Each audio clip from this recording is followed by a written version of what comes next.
In a bombshell twist that has sent shockwaves through the Formula One paddock, Christian Horner's sudden and controversial departure from Red Bull Racing has resurrected a once-closed chapter. Ferrari's bold attempt to recruit him as team principal and replace Frédéric Vasseur at the helm of the Scuderia. Just weeks ago, in May, Horner had firmly rejected Ferrari's discreet offer, insisting he was fully committed to Red Bull. But that chapter is now closed. With his role at Red Bull officially vacated, Ferrari has swiftly reopened the conversation, this time with renewed urgency, greater leverage, and a vision built around Horner as the architect of their long-awaited return to glory. Christian Horner, the longest-serving team principal in Formula One history until his dramatic ousting this week, was officially removed from his role amid intensifying internal power struggles at Red Bull Racing. While he had managed to survive an internal investigation last year, the cracks in his authority had been widening for months, fueled by escalating tensions between Red Bull's Austrian ownership and its influential Thai stakeholders. As the political fault lines deepened, Horner's once-iron grip on the team began to slip. Now, with Red Bull undergoing a sweeping internal restructure, his 20-year reign comes to an end. A reign that yielded 6 Constructors' Championships, 8 Drivers' titles, and an empire built from the ashes of Jaguar F1. But as the door slammed shut in Milton Keens, another creaked open in Maranello. In late May 2025, as the atmosphere inside Red Bull turned increasingly volatile,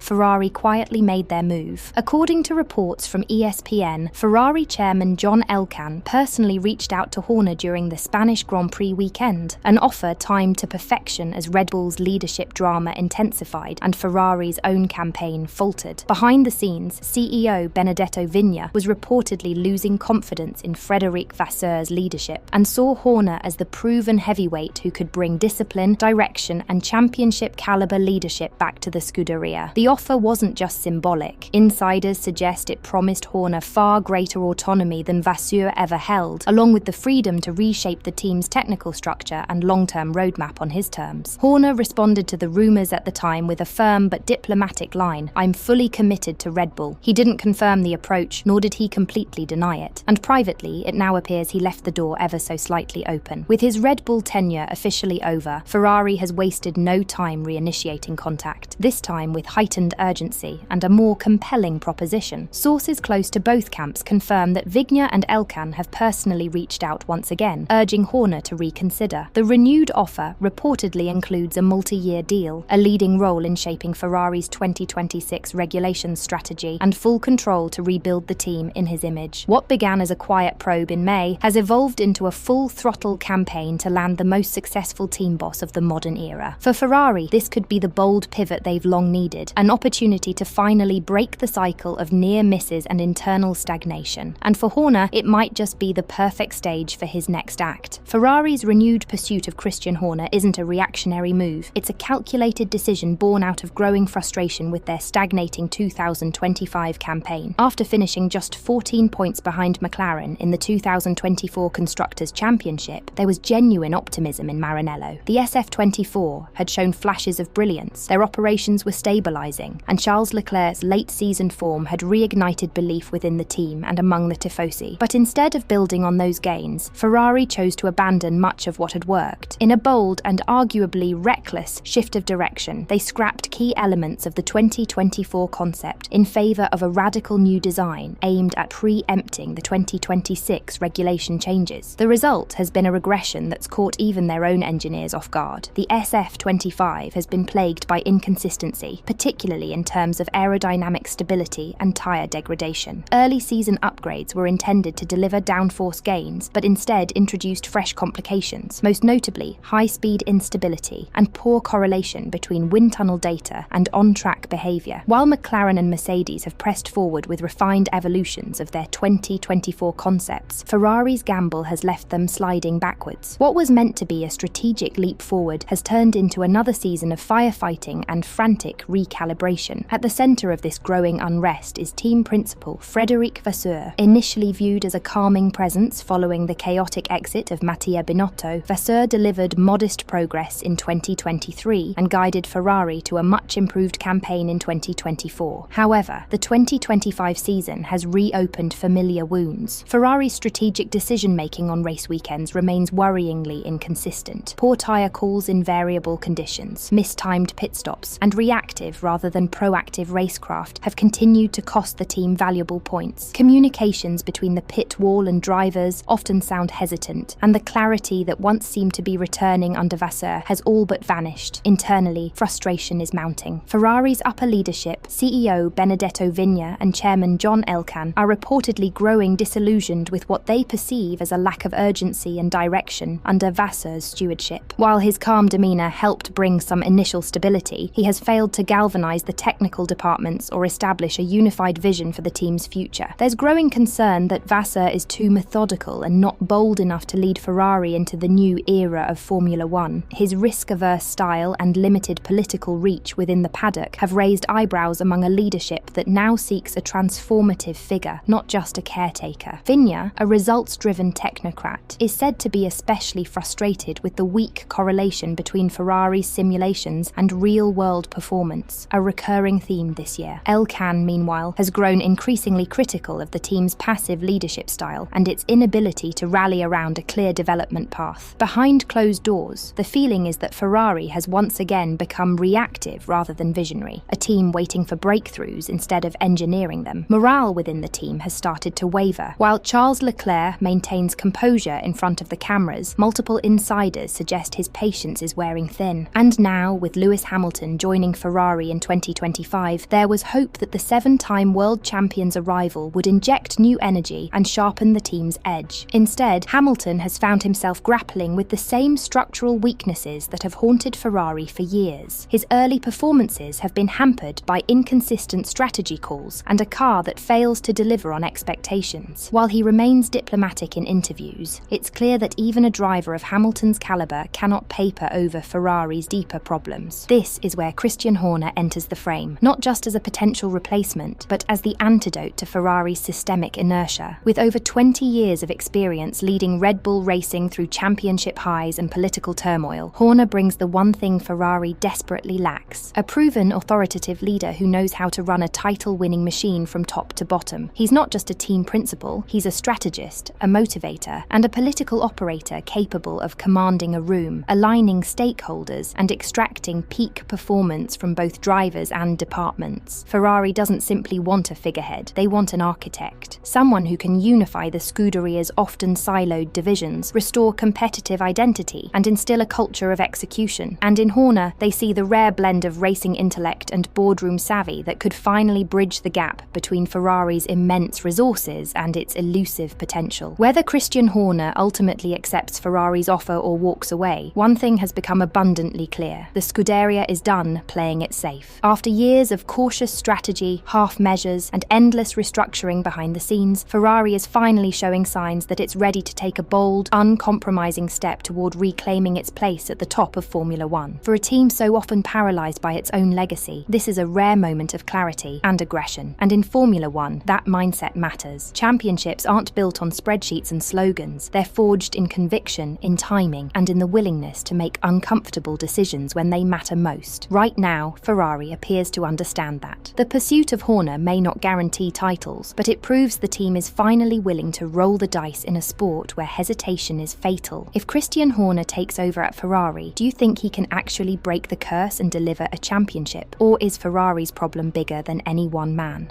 Let us know in the comments. Until next time, goodbye for now.